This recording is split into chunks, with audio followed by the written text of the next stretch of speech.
coming around here. I don't know what to do. You know, they're like coming in here. You know, because we never had anybody coming in there. I'm like, go buy a cash register. Go to Staples and buy a cash register and call the bank and get a credit card machine. And we didn't have a counter or anything.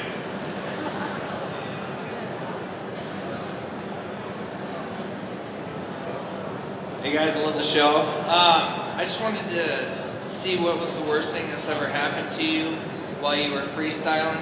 You know, somebody that didn't want you on their property or whatever. Okay, let's see. We were just not too far away from here, less than 35 miles away. A gentleman said, "Hey, we wanted to look at a car. I think it was a truck, older 30s or something." And the guy lived across the street here, and he said, "Just go ahead, go on over to the other area there." And actually, Mike was out looking at it, and I was like, "Go ahead, man. I'm cool." So I sat in the van for a while, and he was like, "Come on, get out here, get out here." It wasn't 2 minutes after I got out there, I had 3 Rottweilers on top of me, and a guy with a gun.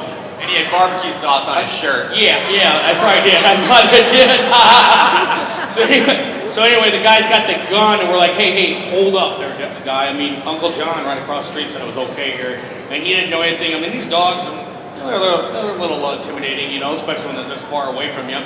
And I mean, that was one little thing that brings to mind here that was in a real close proximity here. But we've had, you know, most of the time when we were freestyling, I'd say 7 out of 10 people are pretty much, you know, they're up front. I mean, we're not condescending or we're pretty easy-going, and people either want to sell some stuff or they're like, you know what? No, I mean, I went up to doors before and I said, hey, how you I was wondering, no. Like talking to a 13-year-old. Yep.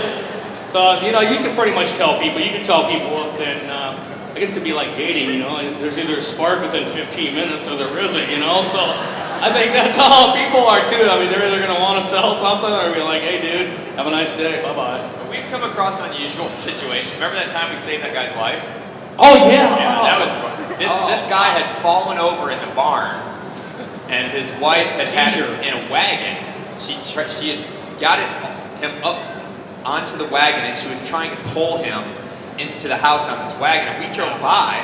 I go, Mike, look at that. And I go, did you just see That's that? something you don't see every day, you know? So we turned around, and we picked him up, we carried him into the house, and got him inside, got him in the air conditioning. He was an older gentleman, had some heart condition, and I mean, really, thank God we had come by. I think there's a lot of situations where, you know, I mean, I really don't believe we're all just floating around out here. I think there's a reason for anything. I think sometimes when we buy stuff, it's like part of our job is like putting it in its place.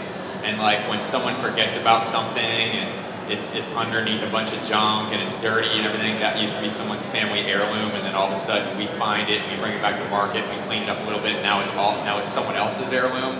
I think that's part of our job, and like sharing those stories, like, you know, whatever it may be. Like if we would have bought a Duesenberg from the guy with the dogs, we would have shared that story with the new owner. But Mike, don't you remember when we got the guy finally propped up into his room there he was sitting on a 1951 Harley. Oh, that's right, yeah. We were like, hey, what's up? He had a photo next to his bed of him on a Harley. Yeah, we actually did a little bit of picking. The lady let us go out, and we were like looking around a little bit. We didn't buy anything, but even we walk in, here's a guy that got 4 pictures of him sitting on an old Harley. We're like, hey man, what's up?